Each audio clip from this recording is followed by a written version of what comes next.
જામનગર મહાનગરપાલિકા દ્વારા રખડતા ઢોરોને પકડવાની એક રેગ્યુલર પ્રક્રિયામાં કામગીરી થતી હોય છે, જેમાં 3 શિફ્ટમાં 4 ટીમ દ્વારા કામગીરી કરવામાં આવતી હોય છે.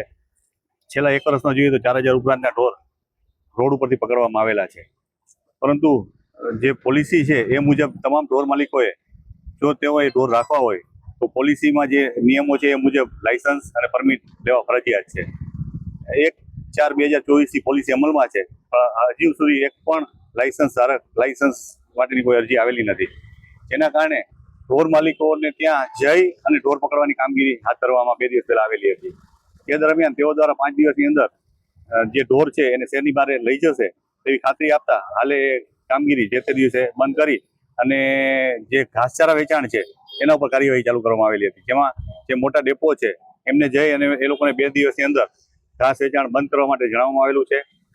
એ અન્વયે આજ રોજ કાલાવડ નાકા બારે જે અલગ અલગ ગોડાઉનો છે અને ત્યાં ઘાસ વેચાણ થતું હતું એ ઘાસની જપ્તી કરવામાં આવી અને એ લોકોનું અનધિકૃત બાંધકામ હોવાના કારણે તે બાંધકામો દૂર પણ આજ રોજ કરવામાં આવેલા છે.